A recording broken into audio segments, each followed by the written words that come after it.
Fajar baru saja merekah di langit Palembang saat truk tua bermuatan pisang kuning matang meluncur pelan dari sebuah gudang kecil di pinggiran kota. Asap knalpotnya mengepul, membelah udara pagi yang dingin dan lembab. Di balik kemudi, seorang perempuan muda dengan wajah ayu namun tatapan tajam, memutar setir dengan tenang.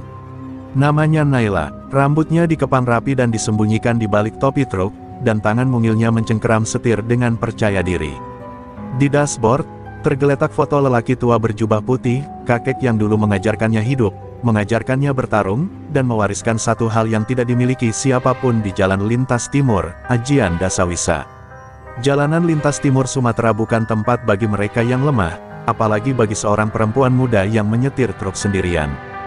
Di balik kelokan dan hutan karet yang rimbun, kerap mengintai bahaya dari preman-preman haus uang yang menganggap kendaraan besar sebagai ladang rejeki haram. Tapi Naila bukan supir sembarangan. Di usianya yang baru menginjak 25, ia telah melewati lebih banyak bahaya daripada sebagian besar supir laki-laki yang ditemuinya di jalur ini. Namun, ia memilih diam. Karena diam lebih menakutkan daripada ancaman. Di sebuah warung kecil pinggir jalan, seorang pria parubaya berteriak pada Naila, "Mbak, truknya berat amat, jangan sendirianlah. Nanti dijegal ganda wulung di lintas."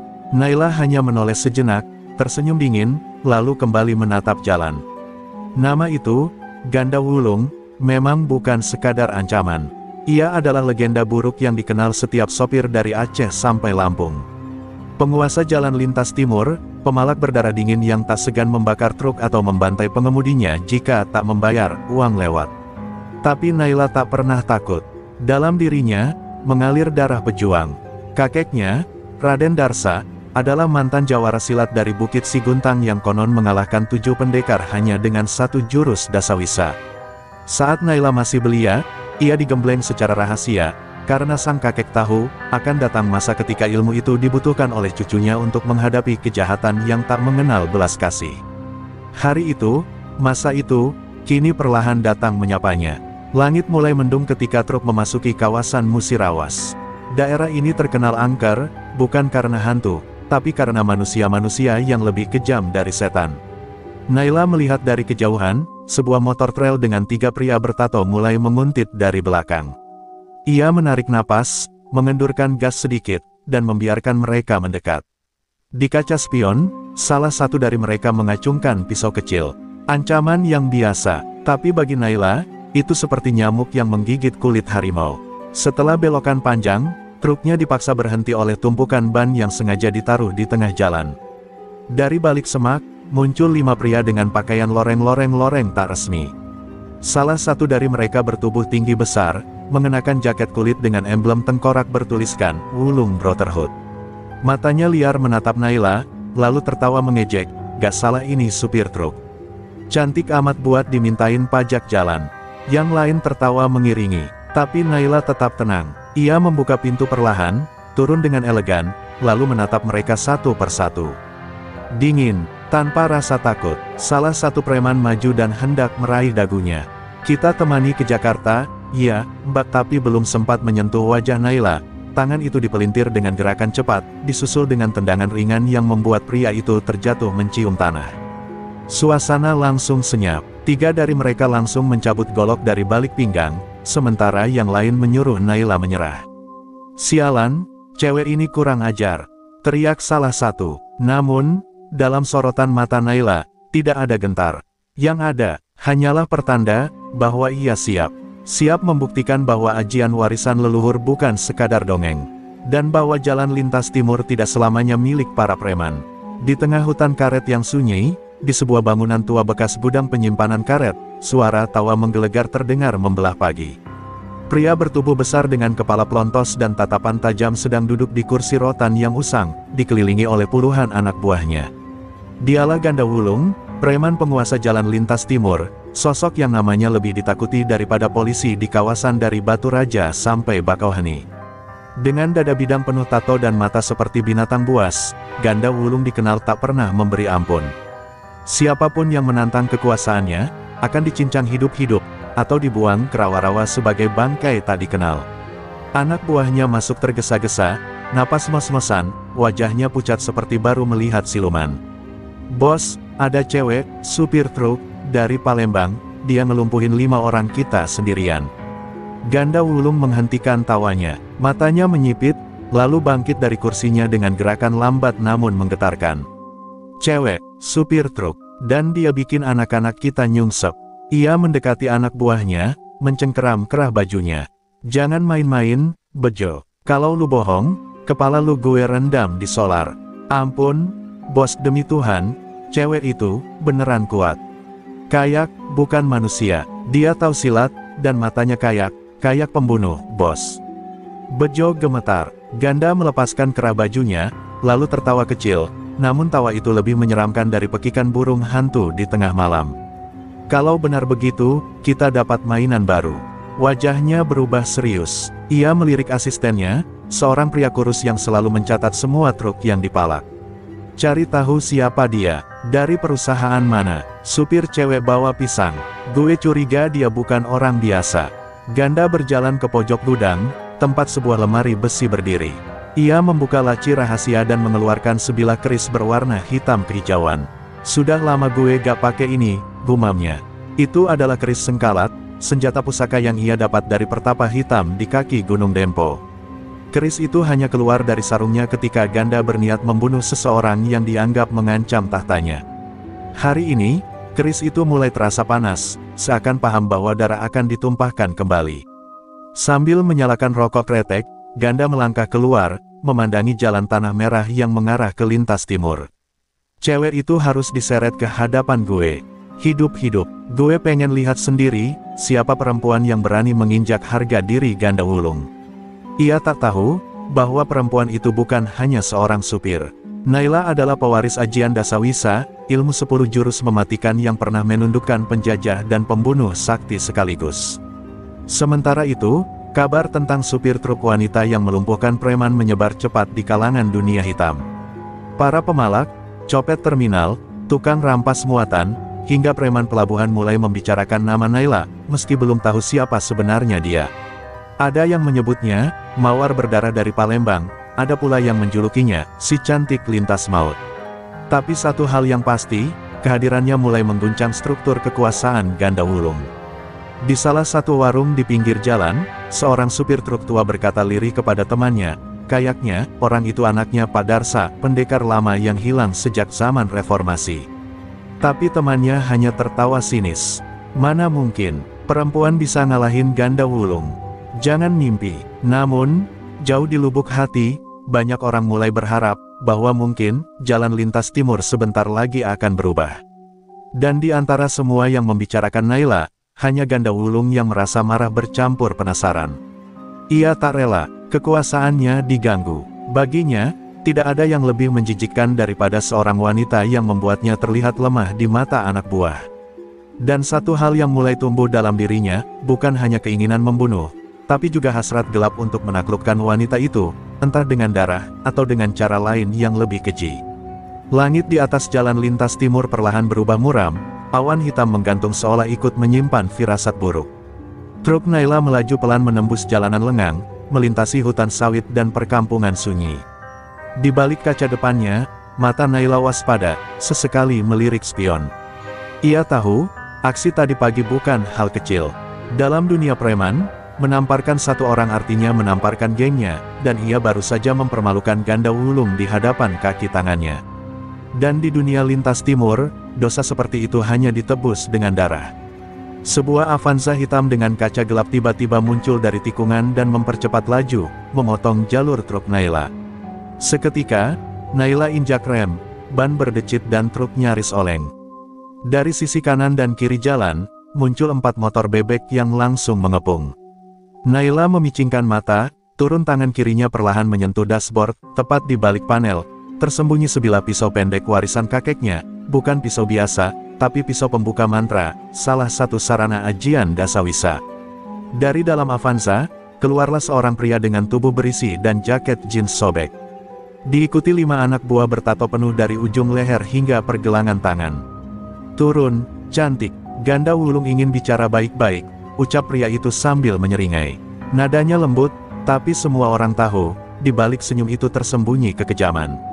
Naila tak langsung menjawab, ia hanya menatap pria itu tajam, lalu membuka pintu dan turun dengan langkah tenang, seolah ancaman itu tak pernah menyentuh pikirannya sedikitpun. "Apa aku salah jalan? Ini bukan wilayah hukum Ganda Wulung," ucap Naila sinis, tangannya menyentuh pisau di balik baju. Si pria tertawa keras, "Salah. Semua jalan di sini milik Ganda Wulung. Termasuk jalur napasmu." Anak buahnya bersiul dan mulai merapat, mengelilingi Naila. Tapi Naila tidak gentar, ia berdiri tenang di tanah berdebu, seperti patung hidup yang hanya menunggu aba-aba untuk bergerak. Pria berbadan besar itu mencoba menyentuh bahu Naila, tapi dalam sekejap, tubuhnya terpelanting ke belakang seperti disambar listrik. Naila hanya menggerakkan dua jari, memanggil jurus pertama Dasawisa, getar tulang. Tubuh si preman gemetar dan jatuh tersungkur, mulutnya berbusa. Yang lain langsung panik, mencabut besi, rantai, dan golok. Tapi Naila tidak mundur. Dari tubuhnya mulai terpancar hawa panas, udara berdesir, dedaunan di sekitar mereka seperti terhisap energi. Dua pria menyerang bersamaan dari kanan dan kiri. Naila berputar ringan, menghindar, lalu menghantam dada mereka dengan jurus ketiga, tendangan akar angin. Jurus ini membuat mereka melayang dan jatuh membentur kap mobil. Jeritan kesakitan menggema di sepanjang jalan, membuat dua motoris yang tadinya siap menubruk jadi ragu. Naila berdiri diam, hanya menatap mereka dengan mata menyala. "Katakan pada Ganda Wulung, aku bukan mangsanya. Aku adalah akhir dari kecongkakan jalannya," bisiknya dingin. Sisa anak buah Ganda yang melihat rekannya bergelimpangan mulai gemetar. Mereka melompat naik ke kendaraan dan kabur terbirit-birit. Avanza hitam mundur dengan cepat dan melesat pergi. Naila berdiri sendirian di tengah jalan yang berantakan, tubuhnya belum berkeringat sedikitpun. Ia melangkah kembali ke dalam truk, menutup pintu, dan menarik napas panjang. Tapi jauh di dalam hatinya, ia tahu, pertarungan sesungguhnya belum dimulai. Ini baru salam pembuka, dan Ganda Wulung belum menunjukkan wajahnya. Malam mulai jatuh perlahan di jalur lintas timur. Lampu truk Naila menyapu gelapnya jalanan seperti sepasang mata penjaga yang tak pernah tidur. Setelah kejadian sore tadi, udara di sekeliling terasa lebih berat, lebih pekat oleh ancaman yang belum terlihat wujudnya. Naila memutar volume radio kecil di dashboard, tapi suara musik pun tak mampu mengusir ketegangan yang bergelayut. Di matanya, bayangan tubuh-tubuh yang tumbang tadi bukan kemenangan, melainkan peringatan. Ganda Wulung pasti tak akan tinggal diam. Dan bila malam ini tak menjadi akhir, maka esok hari adalah awal dari badai yang lebih besar. Di sebuah pos bayangan di dekat tanjakan pematang panggang, truk Naila kembali dihentikan. Kali ini bukan oleh anak buah ecek-ecek, tapi oleh Ganda Wulung sendiri. Dengan tubuh kekar dan jaket kulit hitam, ia berdiri di tengah jalan, membentangkan kedua tangannya seperti raksasa yang siap menelan siapapun yang datang. Di belakangnya, 2 mobil pickup dan 6 motor trail sudah berbaris. Lampu-lampu sorot menyilaukan, mengungkap puluhan preman bersenjata lengkap yang berdiri penuh dendam. Angin malam membawa bau solar dan besi karat, bau perang yang segera pecah. Naila menarik rem tangan, matanya menyipit. Ia turun dari truk tanpa berkata sepatah kata pun. Ganda tersenyum mengejek, berjalan mendekat dengan dada membusung. "Akhirnya kita bertemu, supir cantik," ucapnya dengan nada rendah. "Gue penasaran, siapa yang ngajarin lo ngerobohin anak-anak gue?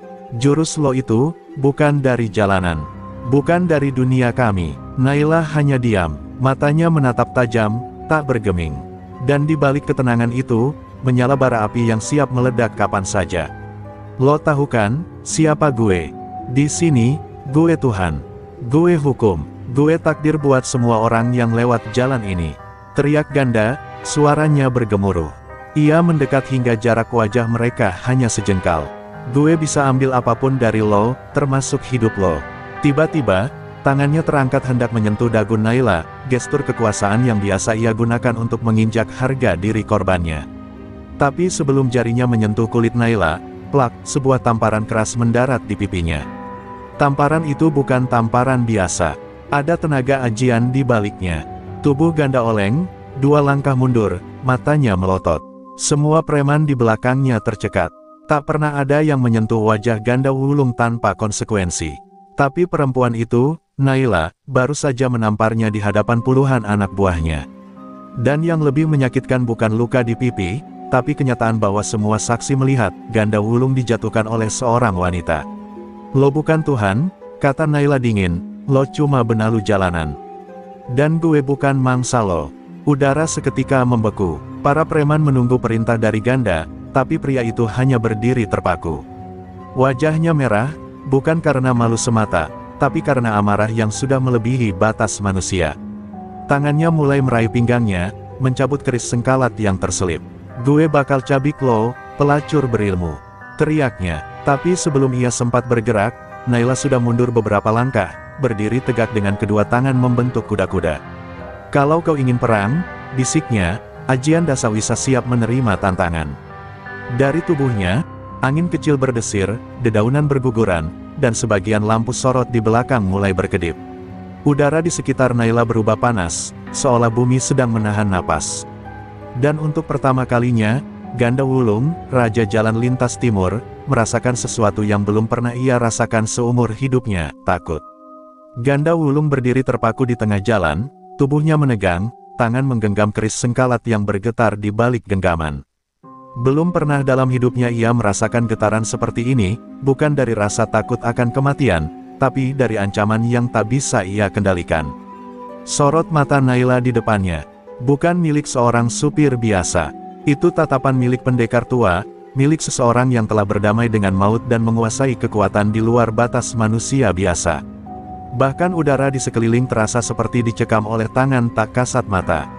Naila berdiri tegak, tangan kirinya perlahan bergerak ke depan, jari-jari menari membentuk mudra aneh. Dari tubuhnya, hawa panas mulai menyebar, menimbulkan ilusi seolah tanah di sekelilingnya bergetar. Ia sedang mengaktifkan jurus keempat Dasawisa, Bayang Semu, sebuah ajian yang membuat tubuhnya seolah berlipat ganda dalam pandangan musuh. Para preman di belakang Ganda mulai mundur perlahan. Bos, itu ilmu apa? Dia, jadi banyak, bos. Salah satu dari mereka berteriak ketakutan melihat sosok Naila membelah menjadi 3, lalu 5, lalu 10, bergerak mengelilingi mereka. Jangan mundur, hantam aja, teriak Ganda, mencoba memulihkan wibawanya. Ia mengayunkan keris sengkalat ke salah satu bayangan Naila, tapi hanya menebas udara kosong. Sebaliknya, dari sisi kiri, salah satu anak buahnya menjerit saat tubuhnya terpental oleh serangan tak terlihat. Darah mulai terciprat ke aspal. Naila belum benar-benar menyerang Ganda, tapi ia memberi peringatan, bahwa jika ia menginginkan, tak akan ada satupun dari mereka yang pulang malam ini. Di balik sorotan matanya yang tenang, Naila menyimpan badai kenangan. Ia ingat jelas saat sang kakek menuntunnya dalam meditasi selama berhari-hari di lereng Gunung Dempo, saat tubuhnya menggigil menahan hawa dingin dan latihan tenaga dalam. Ajian Dasawisa tidak boleh digunakan untuk pamer. Ia adalah penjaga, ia adalah warisan darah. Gunakan hanya saat dunia menjerit, pesan sang kakek. Dan malam ini, dunia benar-benar sedang menjerit di jalan lintas timur ini, di hadapan Raja Preman yang tak tahu bahwa ia sudah menggali lubangnya sendiri. Ganda yang mulai panik, melepaskan jurus dari keris sengkalat. Dari mulutnya keluar mantra kuno dalam bahasa yang tak dipahami, dan dari keris itu muncul cahaya hitam seperti kabut pekat. Itu adalah ajian sengkalat langit, ilmu hitam yang memanipulasi angin dan rasa takut. Beberapa anak buahnya bahkan ikut terdorong oleh angin hitam itu. Namun, ketika kabut menyentuh tubuh-tubuh bayangan Naila, semuanya lenyap dalam sekejap, kecuali satu, Naila yang asli, berdiri di tengah jalan dengan mata menyala merah kemasan. Ia telah melewati batas biasa.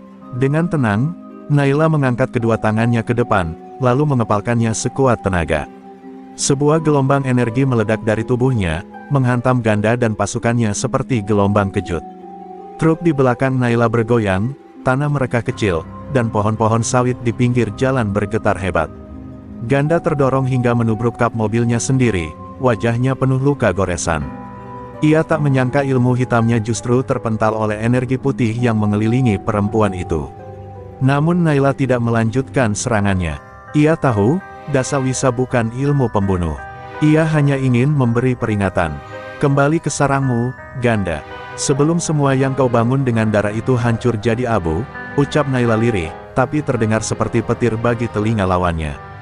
Dengan langkah ringan, ia naik ke dalam truknya, menyalakan mesin, dan meninggalkan puluhan preman yang terkapar di bawah cahaya bulan.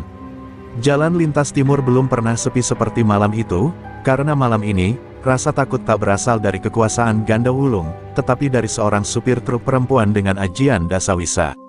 Di tengah malam yang senyap, suara benda pecah membahana dari dalam markas utama Ganda Wulung di hutan karet Dusun Tanjung Menang. Lemari dilempar, kursi dihancurkan, dan cangkir besi dilempar ke dinding hingga remuk. Amarah Ganda tak terbendung, wajahnya lebam, bibir sobek, dan satu matanya memar. Akibat benturan dengan kap mobil tadi. Tapi bukan luka yang membuatnya menggila, melainkan harga dirinya yang tercabik oleh seorang wanita. Di hadapan puluhan anak buahnya, di jalur kekuasaannya sendiri, perempuan itu berani menampak gue, teriaknya sambil menghantam meja dengan keris sengkalat, hingga meja kayu itu terbelah dua. Tak ada satupun anak buahnya berani bicara. Suasana markas mendadak seperti liang kubur. Bejo, salah satu tangan kanan Ganda, mencoba bicara pelan, "Bos, kalau benar dia pakai ajian, kita gak bisa lawan pakai cara biasa." Tapi Ganda segera mencengkeram leher Bejo dan mendorongnya ke dinding. "Makanya gue suruh lu cari Ki Durna. Bilang sama dia, Ganda Wulung gak peduli bayaran. Gue mau ajian penumpas wanita itu. Gue mau dia sujud, menangis, dan gue injak mukanya sampai dia lupa siapa namanya." Malam itu juga, dua orang kepercayaan Ganda berangkat ke kaki Gunung Dempo, menuju sebuah padepokan tua milik Ki Durna, seorang pertapa ilmu hitam yang terkenal karena kesaktian dan kekejamannya. Ki Durna pernah membantu Ganda saat merebut wilayah lintas timur dari kelompok preman sebelumnya, dan kini Ganda kembali memanggilnya untuk satu tugas, menciptakan kutukan penghancur untuk membunuh pemilik ajian Dasawisa. Tapi Ki Durna tahu, melawan ajian putih seperti Dasawisa bukan perkara mudah. Butuh pengorbanan, dan Ganda siap melakukan apa saja. Sementara itu, Naila melanjutkan perjalanannya. Truk pisangnya memasuki kawasan Tulang Bawang, dan malam mulai diselimuti kabut. Tapi pikirannya tak tenang. Ia tahu, Ganda tak akan menyerah begitu saja. Dalam hatinya, ia mulai ragu, haruskah ia terus menghindar atau menghancurkan Ganda sampai ke akar-akarnya. Ia ingat pesan kakeknya, kemenangan sejati bukan saat kau membuat musuhmu jatuh, tapi saat kau membuatnya berhenti ingin bertarung. Namun ia juga tahu, Ganda Wulung bukan manusia yang mengenal kata berhenti. Di markas, Ganda duduk bersila di tengah lingkaran darah ayam hitam. Ki Durna berdiri di hadapannya, membaca mantra dalam bahasa Jawa kuno. Di depan mereka, seikat rambut dan pakaian milik salah satu anak buah Ganda yang terluka oleh Naila digunakan sebagai media. "Ajian sengkalat langit kini tak cukup. Kita butuh ajian balapati," ujar Ki Durna. "Tapi ingat, Ganda, setelah kutukan ini aktif, salah satu dari kalian harus mati. Dan itu akan terjadi sebelum bulan purnama berikutnya." "Gue setuju," Ganda meraung. Ia rela mempertaruhkan nyawanya demi membalas dendam. Api di matanya tak lagi sekadar amarah, tapi sudah berubah menjadi dendam purba. Kutukan pun dimulai. Angin berputar di dalam ruangan, lampu padam mendadak, dan suara aneh seperti ratapan terdengar dari luar dinding. Malam itu, lintas timur tak hanya menjadi medan kriminal, ia berubah menjadi medan spiritual penuh hawa pembunuhan. Di sisi lain, Naila mendadak merasakan getaran di tubuhnya. Seperti ada sesuatu yang mengikuti dari kejauhan, sebuah hawa gelap yang menempel di punggungnya seperti bayangan yang tak bisa diusir. Ia menghentikan truknya sejenak di tepi jalan, turun, dan berdiri dalam diam. Matanya menatap langit yang kelam. "Ki Durna," gumamnya lirih. Ia mengenal nama itu. Dulu, Ki Durna adalah musuh bebuyutan kakeknya. Jika benar pria itu kembali, maka pertarungan kali ini bukan lagi sekadar melawan preman, tapi melawan kutukan dari masa lalu. Dan disinilah, garis takdir mulai digores. Antara warisan putih dan kekuatan hitam. Antara dendam dan warisan. Antara Naila dan Ganda Wulung yang kini tak lagi berpikir waras. Jalan lintas timur akan menjadi medan duel ajian. Dan darah akan tumpah, lebih deras dari sebelumnya. Kabut pagi mulai turun di jalan lintas timur ketika truk Naila perlahan memasuki kawasan Mesuji, wilayah yang dikenal dengan keheningan menyeramkan dan cerita kelam tentang penampakan dan pembantaian preman berdarah. Asap tipis menggantung di atas aspal, menciptakan ilusi seolah jalanan berubah menjadi sungai kematian yang tak bertepi. Naila memutar setir dengan tenang, namun seluruh inderanya siaga penuh. Ia bisa merasakan hawa tak biasa di udara, dingin, pekat, dan diselingi bisikan-bisikan halus yang terdengar seperti suara rintih manusia yang terjebak di antara hidup dan mati. Tiba-tiba, dari balik semak di sisi kiri jalan, belasan pria muncul serentak. Mereka bukan preman biasa. Wajah mereka pucat, mata mereka merah, tubuh mereka tampak kaku seperti mayat hidup. Mereka mengenakan pakaian yang sama, kain hitam yang dibalut dengan ikat kepala berlumuran tanah kuburan. Di dada mereka tergambar simbol tengkorak hitam dengan garis merah menyilang. Pasukan Balapati, kutukan Ki Durna telah membuahkan hasil. Ini bukan sekadar penyerangan, ini adalah ujian spiritual tingkat tinggi, ujian jiwa dan raga. Truk Naila dipaksa berhenti oleh lingkaran manusia hidup mati itu. Mereka tak bersuara, hanya menatapnya kosong dan mengangkat senjata, parang berkarat dan kapak kecil yang meneteskan darah segar. Naila turun pelan, menghadap mereka, merasakan tekanan luar biasa dari aura kutukan yang mengelilingi tempat itu. Tapi ia tidak gentar, di dadanya berdenyut getaran lembut, ajian Dasawisa mulai aktif secara naluriah, seakan tahu bahwa pemiliknya sedang dikepung oleh pasukan dari neraka. Dengan satu hentakan kaki ke tanah, Naila mengaktifkan jurus kelima, gelombang niskala. Tanah di sekelilingnya bergetar, mengirimkan gelombang tak terlihat yang mengguncang kesadaran musuh. Beberapa dari mereka langsung roboh, tubuhnya kejang-kejang seolah terpapar aliran listrik dari dalam. Tapi yang tersisa justru menggila, kutukan Balapati membuat mereka kebal rasa sakit.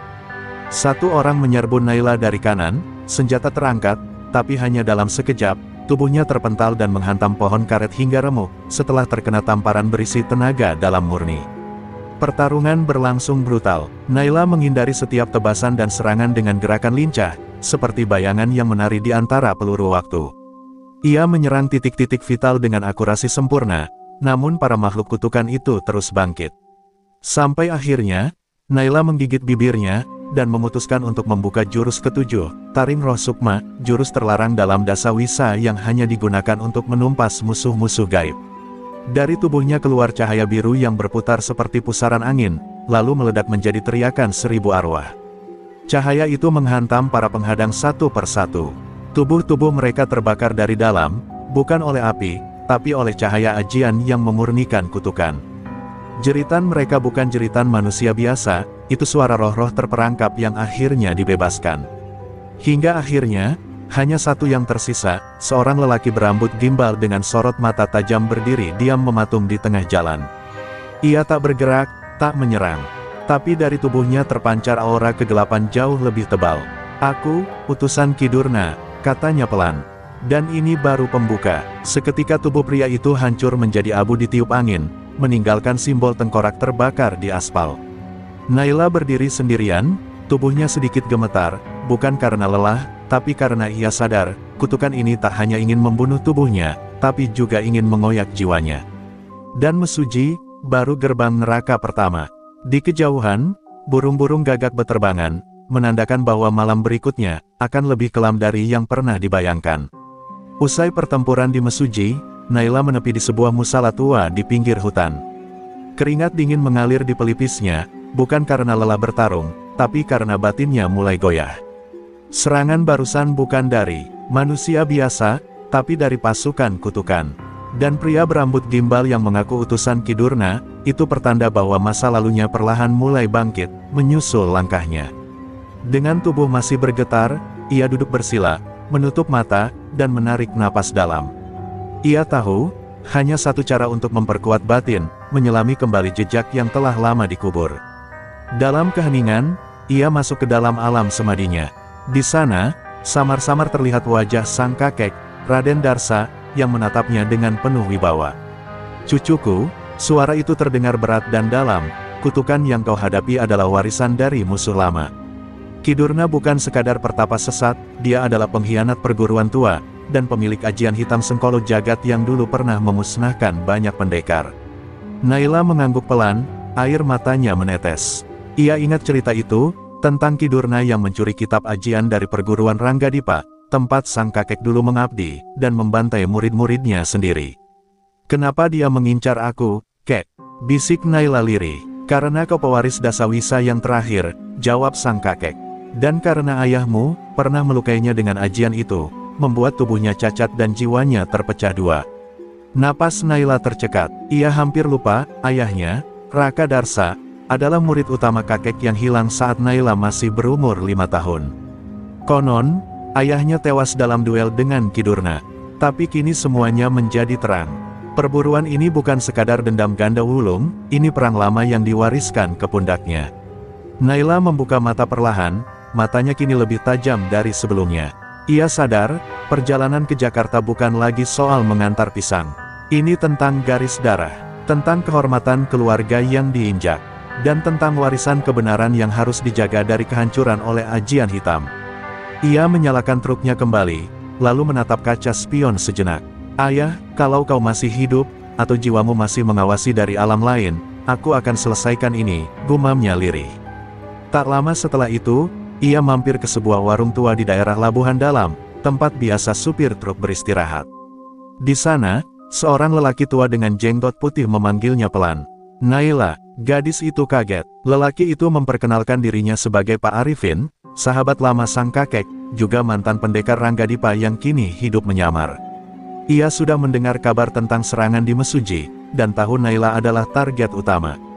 Kalau kau mau selamat, dan menyelesaikan semua ini, kau harus mengaktifkan jurus ke-10 Dasawisa, yang belum pernah diajarkan, katanya serius. Naila tercekat. Jurus ke-10, dikenal sebagai Pangkal Sukma, adalah jurus pamungkas, jurus yang konon bisa menyatukan tenaga dalam dan roh penjaga. Tapi untuk mengaktifkannya, ia harus masuk ke dalam ruang antara, tempat di mana tubuh dan jiwa harus terpisah, dan hanya sedikit pendekar yang pernah keluar hidup-hidup dari sana. Pak Arifin menatap Naila dalam-dalam. Kau siap masuk ke sana, karena begitu kau melangkah, kau tak bisa kembali sebagai dirimu yang lama. Dan Naila tahu, tidak ada pilihan lain. Untuk melawan kutukan Ki Durna, menumbangkan ganda wulung, dan menuntaskan dendam lama ayahnya, ia harus berani memasuki batas yang tak pernah disentuh. Malam itu, di warung tua beratap Rumbia, Naila memejamkan mata, dan perjalanan menuju jurus ke-10 pun dimulai, perlahan membawa jiwanya ke tempat di mana sejarah dan takdir akan bertabrakan untuk terakhir kalinya. Malam di warung tua itu mendadak hening ketika Naila memejamkan mata, mengikuti arahan Pak Arifin. Lelaki tua itu duduk bersila di hadapannya, membacakan mantra pelan, dalam bahasa Ranggadipa kuno yang hanya dimengerti oleh mereka yang telah mewarisi ajian putih. Asap dupa menyelimuti ruangan, menari perlahan mengelilingi tubuh Naila. Suhu udara berubah dingin, lalu panas, lalu dingin kembali. Nafasnya mulai berat, tubuhnya seperti dihempas badai dari dalam. Detik berikutnya, kesadarannya terlepas, terhisap ke ruang sunyi tanpa bentuk, tanpa arah, tanpa warna. Di sanalah ia masuk, ruang antara. Ruang itu bukan tempat nyata, tapi bukan pula mimpi. Langitnya gelap tapi tak hitam, tanahnya ada tapi tak bisa dipijak. Di sekelilingnya, hanya ada suara-suara dari masa lalu. Jeritan murid Ranggadipa yang tewas, raungan kuda perang, isak tangis ibunya, dan teriakan ayahnya yang terluka. Semuanya menggema dalam pusaran waktu. Selamat datang, pewaris terakhir, terdengar suara berat dari balik kabut. Sosok berjubah putih perlahan muncul, Roh Rakadarsa, ayahnya sendiri. Air mata Naila tumpah, sosok itu menatapnya dengan bangga, lalu mengangkat tangannya, menunjukkan 10 jari. Ke-9 jurus Dasawisa telah kau kuasai. Tapi jurus ke-10, adalah jurus yang bukan untuk mengalahkan lawan, melainkan untuk mengalahkan dirimu sendiri. Tiba-tiba, dari balik kegelapan, muncul sesosok bayangan, wajah Naila sendiri, namun penuh kebencian dan amarah. Ini adalah sisi gelapmu. Untuk menguasai jurus ke-10, kau harus menaklukkan dia. Pertarungan pun dimulai. Bayangan Naila menyerang dengan kecepatan luar biasa, menggabungkan semua jurus Dasawisa namun dengan kebrutalan dan tanpa kendali. Naila terpental berkali-kali, terhempas ke ruang kosong yang tak berujung. Tapi ia sadar, jika ia melawan dengan kekerasan, maka ia hanya memperkuat sisi gelap itu. Maka ia berubah strategi, ia membuka hati, memeluk sisi gelapnya. Kau bukan musuhku, kau bagian dari diriku, dan aku menerima itu. Dalam sekejap, tubuh bayangan itu hancur menjadi cahaya dan menyatu ke dalam dirinya. Dari dalam tubuhnya, muncul sinar lembut berwarna emas. Suara sang ayah kembali terdengar, kini, kau telah menyatu dengan kekuatan jiwa dan tenaga dalammu. Jurus ke-10, Pangkal Sukma, telah menjadi milikmu. Gunakan saat waktunya tiba. Tapi ingat, sekali kau lepaskan, kau akan meninggalkan dunia lama, dan menjadi simbol keseimbangan yang baru. Lalu, semua menjadi gelap. Suara angin mendesing, dan tubuh Naila terhempas kembali ke alam nyata. Ia tersentak bangun di warung tua itu, keringat membasahi seluruh tubuhnya. Pak Arifin tersenyum tipis. "Kau berhasil," katanya. Tak banyak yang bisa keluar dari ruang antara tanpa kehilangan akal. Naila menatap kedua tangannya, merasakan kekuatan yang tak pernah ia kenal sebelumnya. Ada kehangatan yang mengalir, seperti pelindung yang menyatu dengan jiwanya. Ia tak lagi takut. Ia bukan hanya supir truk yang membawa pisang. Ia adalah penerus ajian Dasawisa. Dan ia telah siap menghadapi apapun. Di luar, langit mulai memerah.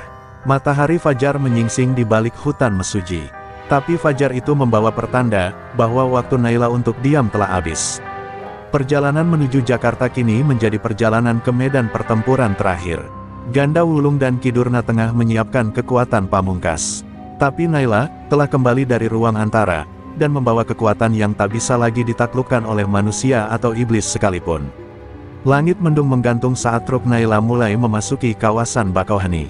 Jalur pelabuhan itu tampak biasa di permukaan, lalu lalang kendaraan, suara klakson, dan para calo tiket yang mondar-mandir mencari penumpang. Tapi jauh di balik keramaian itu, sesuatu sedang bergerak dalam diam. Naila tahu, tempat ini bukan sekadar titik persinggahan sebelum menyeberang ke Jawa, ini adalah medan penghabisan sebelum ia bisa benar-benar keluar dari wilayah kekuasaan Ganda Wulung. Aura gelap yang dibawanya dari Mesuji belum juga menghilang. Bahkan kini, rasanya semakin pekat, seperti ada sesuatu yang membuntutinya, menunggu saat untuk menyergap. Di sebuah bangunan kosong, dekat dermaga, Ganda Wulung berdiri di depan cermin retak. Wajahnya telah berubah. Sorot matanya bukan lagi milik manusia. Sejak ia menyatu dengan ajian Balapati melalui ritual Ki Durna, tubuhnya seakan menjadi wadah kutukan hidup. Luka-luka lamanya menghilang, tapi jiwanya terkikis. Ia bisa mencium aroma Naila dari kejauhan, dan itu membuat darahnya mendidih. Hari ini, dia tak akan lolos, gumamnya sambil menancapkan keris sengkalat ke lantai semen hingga menimbulkan percikan api. Ki Durna muncul dari balik bayang, senyum dingin menyungging di wajah Renta yang penuh garis sihir. "Kau hanya perlu menahan dia cukup lama. Sisanya, biarkan aku cabut jiwanya langsung dari tulang belakang." Sementara itu, Naila berhenti di sebuah warung kecil tak jauh dari pelabuhan. Ia menyantap kopi hitam yang sudah dingin sambil memandangi lautan. Dalam pikirannya, bayangan sang ayah muncul. "Ayah, aku sudah hampir sampai." Tapi sebelum ia bisa meneguk habis kopinya, udara di sekitarnya tiba-tiba berubah dingin. Orang-orang di warung seolah kehilangan kesadaran, mata mereka kosong, tubuh mereka membeku, dan suara pun lenyap. Ruang nyata telah dilipat oleh kutukan. Hanya Naila yang tersisa dalam dimensi itu. Ganda Wulung muncul dari tengah jalan, langkahnya mantap, tubuhnya diselimuti asap hitam. Tak lama, Ki Durna menyusul di belakangnya, membawa tongkat kayu dan kantong berisi darah kambing hitam. "Kau sudah sejauh ini, Naila. Tapi setiap langkahmu membawa darah. Lihat sekelilingmu," ucap Ki Durna, dan dalam sekejap, tubuh-tubuh preman yang dulu dikalahkan Naila muncul dalam bentuk arwah penuh luka. Mereka mengelilingi warung, menyeringai seperti bayangan dendam masa lalu. Naila berdiri, tangannya mulai bersinar kemasan. Ajian Dasawisa mulai berdenyut dari telapak ke ubun-ubun. "Kalian berpikir kutukan bisa membungkam cahaya," katanya pelan, tapi suaranya menggetarkan lantai. Ia menjejak keras tanah di bawahnya, dan seketika warung tua itu meledak menjadi medan energi. Dinding hancur, tanah merekah, dan tubuh arwah preman terhempas seperti daun kering. Naila telah membuka jurus ke-8, Gema Diri Sejati, jurus yang mengubah aura musuh menjadi kekuatan balasan. Namun, Ganda Wulung tak goyah. Ia menerjang dengan kekuatan Balapati, tubuhnya melesat seperti bayangan kilat. Serangan demi serangan membentur medan pertahanan Naila, tapi kini mereka bertarung dalam dimensi yang tak terlihat oleh mata manusia. Hanya langit yang tahu, bahwa dua kekuatan ajian sedang saling menekan di bawah langit Bakauheni. Dan di tengah duel itu, Ki Durna melempar mantra pengunci jiwa ke arah Naila. Serangan itu menyentuh pundaknya, membuat tubuh Naila tersentak dan darah keluar dari hidungnya. Namun ia tak jatuh. Mata Naila kini menyala, bukan hanya karena ajian Dasawisa, tapi karena amarah yang terlahir dari cinta, warisan, dan kehormatan yang diinjak-injak. Ia menatap Ki Durna dan berbisik, "Hari ini, salah satu dari kita akan lenyap." Lalu dari tangannya, mulai muncul simbol lingkaran emas, tanda jurus ke-10, pangkal Sukma sedang bangkit. Dan langit mulai berubah. Air laut mendadak surut. Burung-burung diam. Waktu seakan berhenti. Pertarungan sebenarnya baru dimulai. Angin berhenti berhembus. Langit Bakauheni mendadak membisu, seakan alam menyadari dua kekuatan bertolak belakang sedang bersiap menumpahkan segalanya. Di tengah medan perang yang tercipta dari dimensi kutukan, Naila berdiri dengan mata menyala kemasan. Tubuhnya memancarkan cahaya berbentuk lingkaran besar yang mengambang setengah meter dari permukaan tanah. Itu bukan sembarang cahaya, itulah simbol ajian pamungkas Dasawisa, Pangkal Sukma. Jurus yang hanya muncul saat roh, tubuh, dan kehendak menyatu dalam satu kesadaran mutlak. Di hadapannya, Ganda Wulung dan Ki Durna masih berdiri tegak. Tapi aura mereka mulai bergetar. Tak ada tawa, tak ada ejekan. Yang tersisa hanyalah perasaan gentar yang menyelinap ke nadi terdalam mereka. Ki Durna maju selangkah, mencoba menjaga wibawa, meski jubahnya mulai bergetar oleh tekanan spiritual dari ajian Pangkal Sukma. Kau terlalu muda untuk memainkan jurus itu, gadis. Bahkan ayahmu pun nyaris binasa saat mencobanya. Kau pikir kau bisa mengendalikan kekuatan sebesar ini tanpa kehilangan akal? Naila menatapnya, pelan menjawab, aku tidak mengendalikannya. Aku menyatu dengannya. Tiba-tiba, suara perempuan gaib seperti bisikan seribu leluhur bergema di sekitar medan, mengiringi gerakan tangan Naila yang membentuk mudra terakhir dari ajian tertinggi. Dari lingkaran cahaya itu, muncullah roh-roh penjaga perguruan Ranggadipa, bayangan para pendekar tua dengan jubah putih, berjalan perlahan membentuk barisan di belakang Naila. Mereka bukan hantu, mereka adalah bagian dari ajian Pangkal Sukma, roh-roh pelindung yang bersatu dengan darah pewaris sah. Ganda Wulung yang menyaksikan itu mulai melangkah mundur. Keris sengkalat di tangannya tiba-tiba terasa berat. Tubuhnya mulai terasa panas, lalu dingin, lalu panas kembali. Apa-apaan ini? Raungnya. Ki Durna menatap tajam, sadar bahwa jika dibiarkan, kekuatan itu bisa menelan mereka hidup-hidup. Ganda, sekarang atau kita hancur. Ki Durna menancapkan tongkatnya ke tanah, memanggil ajian Sengkolo Jagat, melepaskan ribuan serpihan hitam dari tubuhnya yang beterbangan seperti belatung gaib. Ganda menjerit, lalu memadatkan seluruh kekuatan balapati ke dalam dadanya, membuat tubuhnya membesar, ototnya membengkak, dan matanya berubah hitam legam. Dua ajian hitam itu bersatu, menciptakan guncangan di udara. Bangunan-bangunan tua di sekitar pelabuhan mulai retak. Ombak bergulung tanpa suara. Dunia tak kasat mata kini bertabrakan dengan kenyataan. Naila melangkah ke depan, tangan kirinya terangkat, dan dari balik punggungnya, lingkaran cahaya mulai berputar lebih cepat. Ajian Pangkal Sukma, bukan untuk membunuh, tapi untuk mengakhiri, katanya pelan. Ia menjejak tanah dan melesat. Dalam sekejap, tubuhnya bergerak seperti petir cahaya. Ia menyentuh dada Ganda Wulung dengan telapak tangan bersinar. Seketika tubuh raksasa itu berhenti, matanya membelalak, dan seluruh kekuatan balapati dalam dirinya menguap seperti uap mendidih. Ganda roboh, tubuhnya kembali seperti semula, darah keluar dari telinga dan matanya. Kutukan dalam dirinya diputus paksa oleh ajian suci. Ki Durna tak tinggal diam. Ia melemparkan tongkatnya ke arah Naila, tapi tepat sebelum mengenai tubuhnya, roh Raka Darsa, ayah Naila, muncul dari balik lingkaran cahaya, menepis serangan itu dengan tangan telanjang. Mata Ki Durna membelalak. Kau, seharusnya mati, teriaknya, tapi roh Raka Darsa hanya tersenyum. Dan kini, kematianku menjadi cahaya bagi anakku. Dalam satu hentakan, Pangkal Sukma memancarkan ledakan cahaya besar yang menyelimuti seluruh medan pertempuran. Ki Durna menjerit, seluruh tubuhnya perlahan menghilang, terkoyak oleh kekuatan ajian yang tak bisa dilawan oleh kutukan manapun. Ketika cahaya itu meredup, dunia kembali berputar. Udara terasa tenang, laut kembali bergelombang, dan orang-orang yang sebelumnya beku kini tersadar perlahan. Naila berdiri sendiri di tengah pelabuhan, tubuhnya lelah, namun matanya tenang. Ganda Wulung tak lagi bangkit. Ki Durna telah lenyap, dan ajian Pangkal Sukma perlahan kembali ke dalam tubuhnya, menyatu dan berdiam dalam tenang. Ia telah menang, bukan hanya atas musuhnya, tapi atas dirinya sendiri. Kabut tipis masih menyelimuti dermaga Bakauheni saat Naila melangkah perlahan menuju truknya. Tubuhnya lelah luar biasa, tapi langkahnya tetap mantap. Di belakangnya, bekas medan pertempuran masih menyisakan retakan-retakan aspal dan puing bangunan yang hancur. Para warga yang sempat kehilangan kesadaran mulai kembali normal, tak menyadari bahwa mereka baru saja menjadi saksi pertempuran antara ajian putih dan hitam. Seolah semua itu hanya mimpi buruk sesaat. Naila menatap laut yang tenang di kejauhan. Jakarta kini tinggal satu selat lagi. Tapi ia tahu, belum semuanya selesai. Masih ada satu babak yang belum terbuka, dan semuanya menunggu di Pulau Jawa. Ia memasukkan kunci ke truk, menyalakan mesin, dan truk tua bermuatan pisang itu kembali meraung. Seolah menyadari pemiliknya bukan lagi hanya sekadar supir, tapi seorang penerus ajian kuno yang baru saja mengalahkan dua kekuatan tergelap dari masa lalu. Dengan tiket penyeberangan di tangan, Naila masuk ke dalam antrean kendaraan. Angin laut membawa aroma asin dan tenang, tapi di dalam hatinya masih ada badai yang belum reda. Ia teringat akan bisikan roh sang ayah sebelum lenyap dalam cahaya pangkal sukma, di tanah Jawa, kebenaran akan menemukan wujudnya. Tapi tak semua kebenaran membawa damai. Di dek kapal feri, Naila berdiri sendirian, memandangi luasnya Selat Sunda.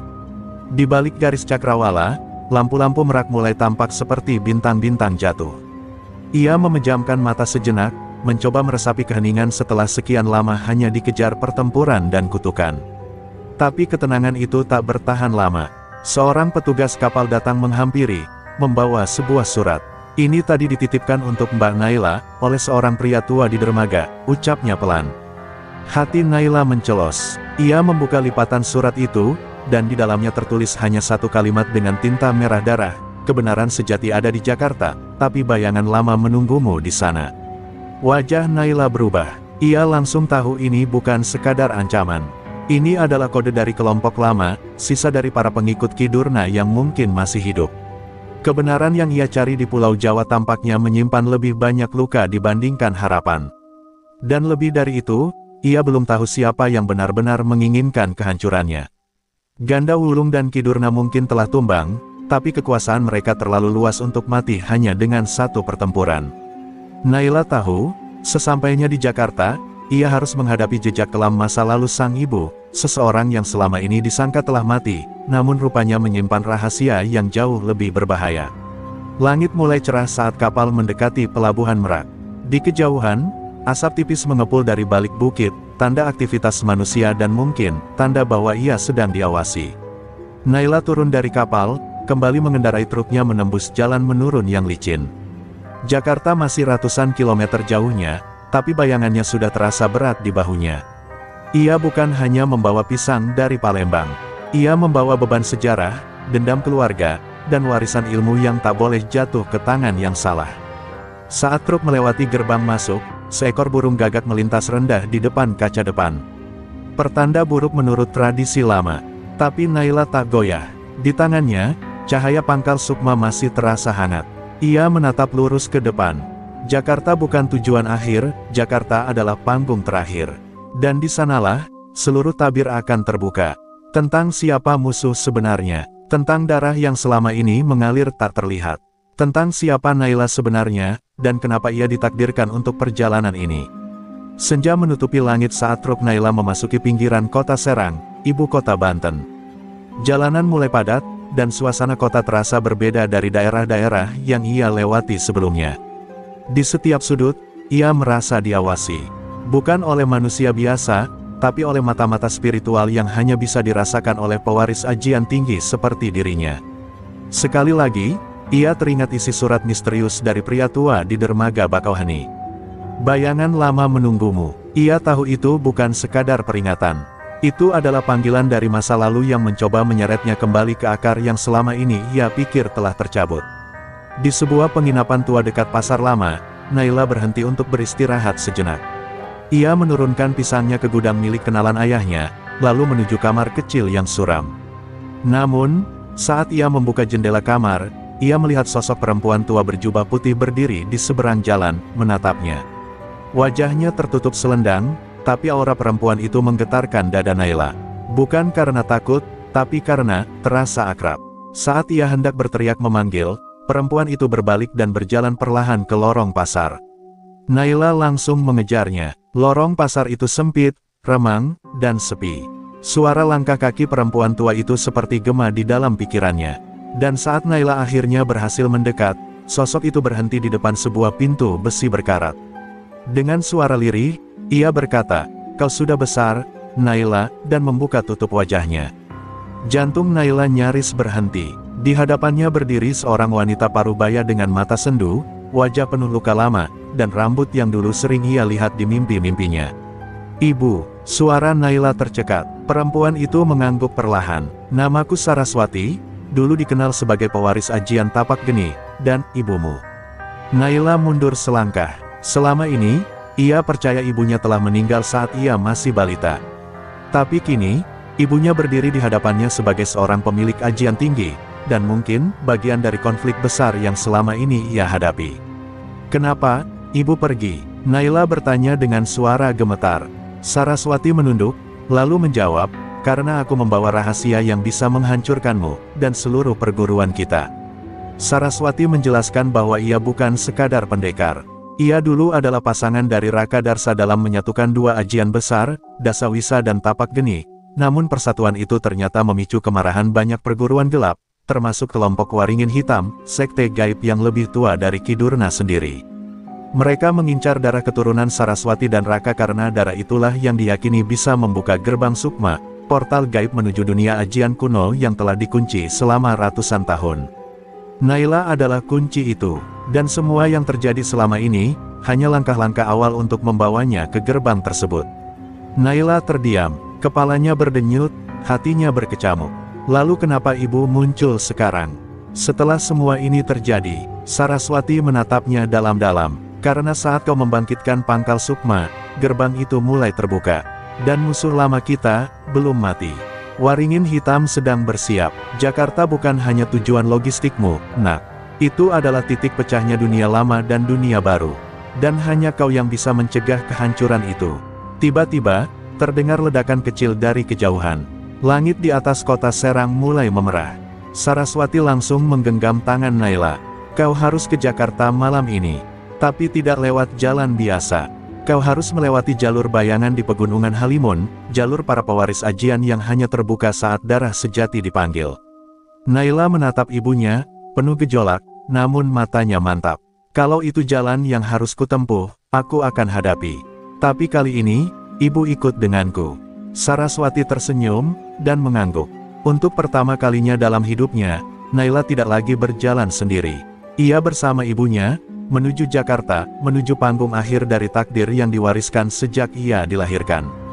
Malam belum terlalu dalam saat Naila dan ibunya, Saraswati, mulai memasuki jalur tersembunyi menuju Pegunungan Halimun.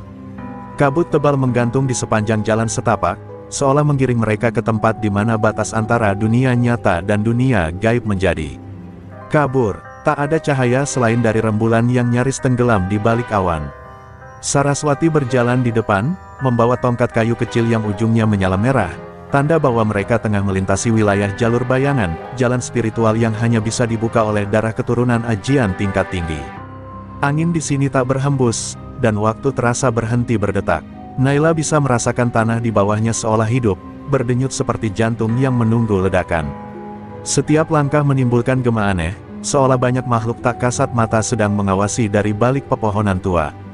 "Jalur ini tak hanya menguji kekuatan fisik," ujar Saraswati pelan, "tapi juga hati, ingatan, dan luka yang belum sembuh."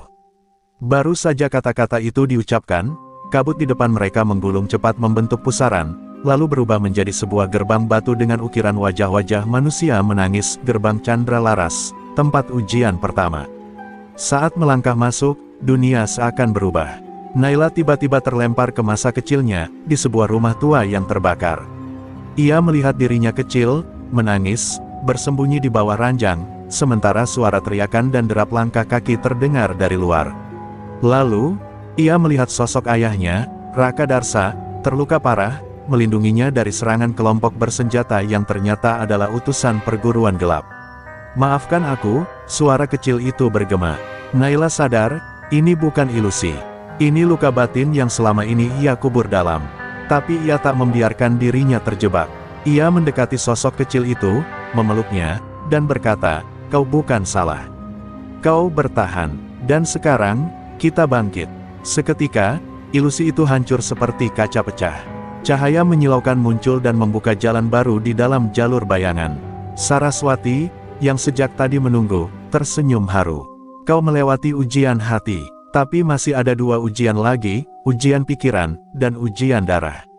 Naila mengangguk, walau tubuhnya mulai terasa berat. Jalur ini menyerap kekuatan jiwa dengan cara paling halus dan kejam. Beberapa langkah kemudian, mereka sampai di lembah Sukmatis, tempat kabut bergulung seperti air laut, dan di tengahnya berdiri seorang pria muda berambut panjang, berpakaian hitam pekat. Wajahnya mirip seseorang yang pernah ia lihat di mimpi buruknya. "Siapa dia?" bisik Naila. Saraswati menjawab lirih, "Itu kakakmu. Anak pertamaku. Ia tumbuh dalam rahim yang tersentuh kutukan waringin hitam. Ia tak bisa hidup di dunia nyata, tapi jiwanya tak bisa mati. Dan sekarang, ia menjadi penjaga jalur ini." Lelaki itu menatap Naila tanpa emosi. "Jika kau ingin lewat, kau harus mengalahkanku dalam ujian pikiran. Bukan dengan kekerasan, tapi dengan kejujuran." Maka dimulailah duel batin, pertanyaan demi pertanyaan dilemparkan ke dalam kesadaran Naila. "Siapa dirimu tanpa ajian? Siapa yang akan kau lindungi bila semua ini berakhir? Apakah kekuatanmu untuk balas dendam atau untuk menyembuhkan?" Naila menjawab setiap pertanyaan dengan hati terbuka. Ia tak sembunyikan ketakutannya, tak menutup luka-lukanya. Ia mengakui semuanya, dan di akhir pertanyaan, lelaki itu tersenyum samar. "Kau layak." Ia menghilang perlahan bersama kabut. Jalan terbuka. Di ujung lembah itu, ada satu tanjakan terjal yang ditumbuhi bunga-bunga merah berdarah. "Itu," ujar Saraswati, "ujian darah." Naila menatap jalur terakhir itu. Ia tahu, di sana bukan hanya kekuatan yang diuji, tapi takdirnya akan ditentukan sepenuhnya. Di balik jalur itu, Jakarta menanti. Dan mungkin, jawaban akhir tentang siapa musuh sejati yang telah mengatur semua sejak awal kehidupannya. Langkah kaki Naila terhenti di depan tanjakan terakhir, tempat bunga-bunga merah menyala seperti api di atas tanah hitam. Udara terasa lebih padat, setiap helaan napas seolah membawa beban tak terlihat. "Disinilah," kata ibunya, "ujian darah akan dimulai, ujian yang tidak bisa dimenangkan dengan ajian, jurus, atau kekuatan lahiriah. Tempat ini akan memanggil darah tertuamu," ujar Saraswati pelan, "dan memaksamu memilih, apakah darahmu milik dirimu, atau milik dunia." Naila menatap tanjakan itu dengan tatapan yang mulai redup. Tubuhnya telah melewati batas, tapi batinnya masih berdiri. Maka ia melangkah, perlahan menapaki tanah bunga merah yang lembut, namun terasa seperti bara. Di setiap langkah, bunga-bunga itu menggeliat, dan luka-luka lama Naila terbuka kembali. Ia mendengar suara-suara bisu, jeritan ayahnya saat sekarat, isakan anak kecil dalam dirinya yang kesepian, dan raungan musuh-musuh yang telah ia kalahkan. Semuanya datang, bukan untuk menggertak, tapi untuk menanyakan satu hal, "Apakah kau masih manusia, Naila?" Karena siapapun yang melewati jalur ini akan kehilangan sesuatu, entah perasaan, kenangan, atau bagian jiwanya sendiri. Tapi Naila terus berjalan, walau darah mulai merembes dari telapak kakinya. Bunga-bunga itu menghisap luka itu, dan menyerapnya sebagai bagian dari ujian.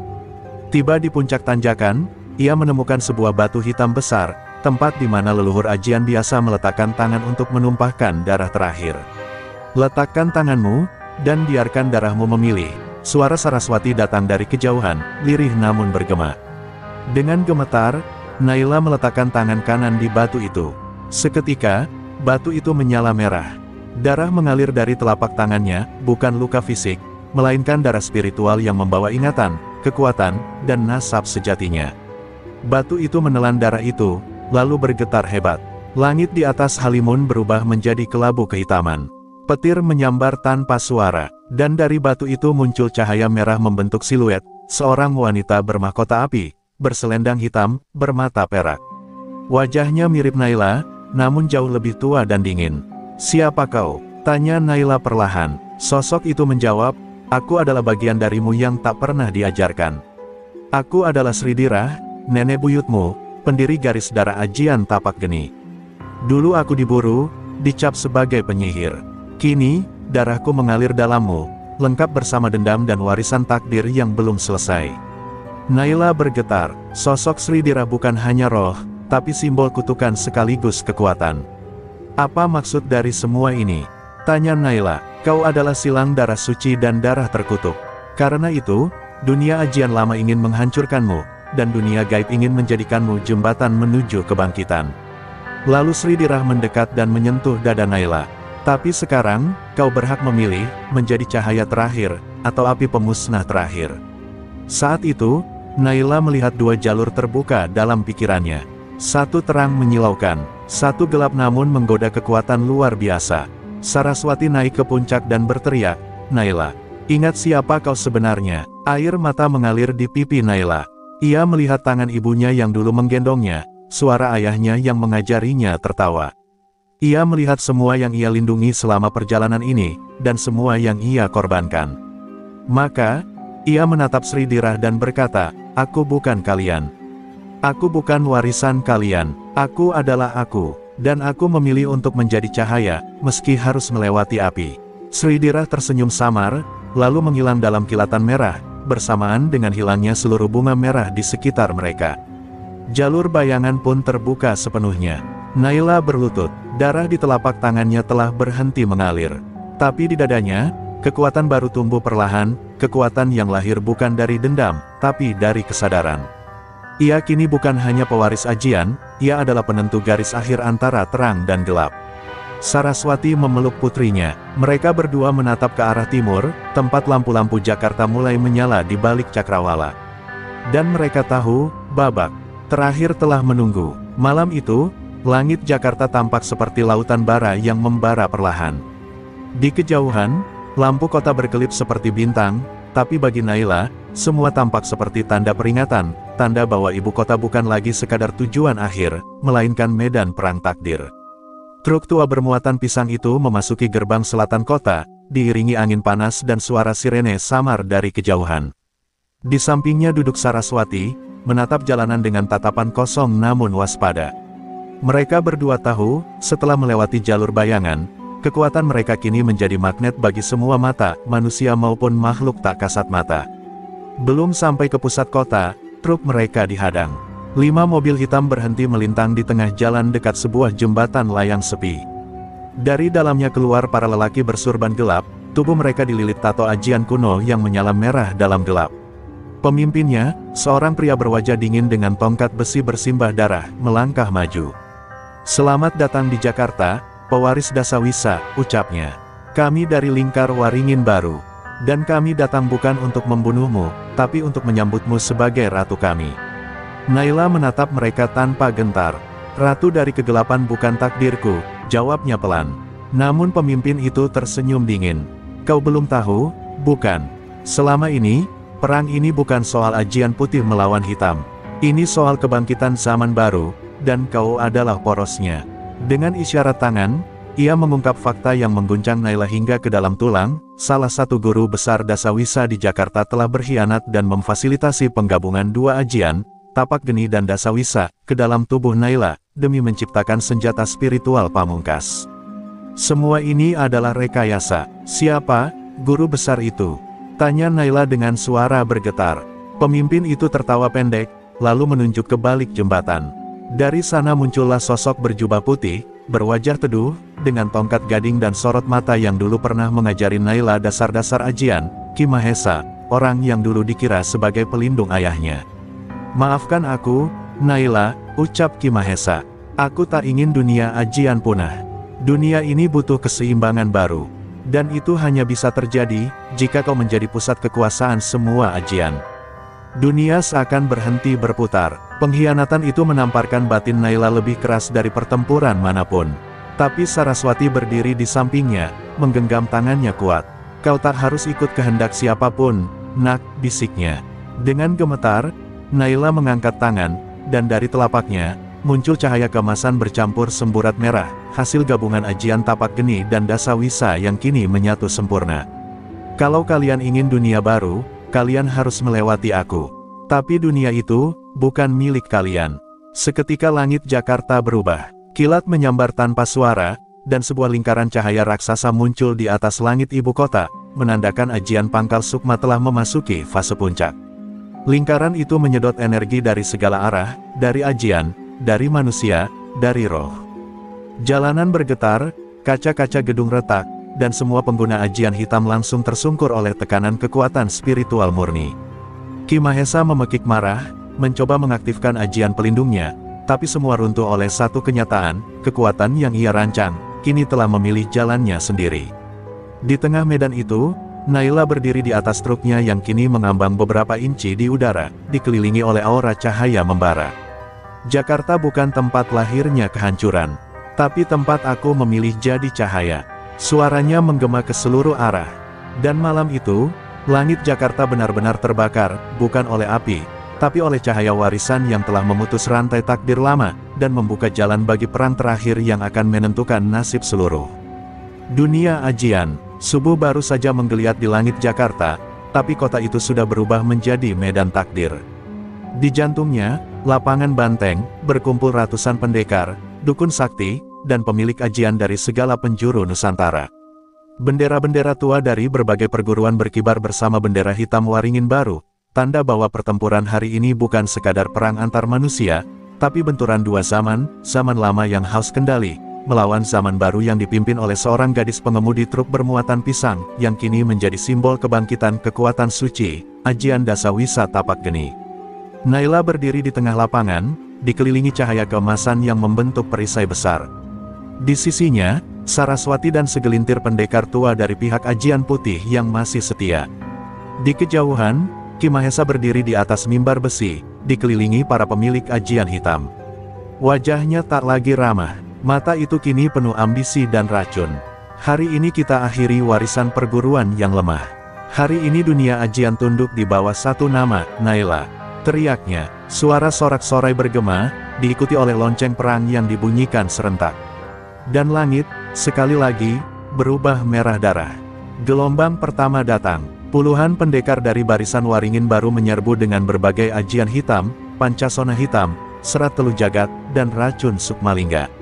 Tapi Naila tetap diam. Ia menutup matanya, dan dengan satu tarikan napas, seluruh tubuhnya memancarkan aura panas seperti gunung api yang hendak meledak. Saat ia membuka mata, lingkaran ajian Tapak Geni Pangkal Sukma menyebar ke segala arah. Serangan musuh seperti menguap dalam badai cahaya.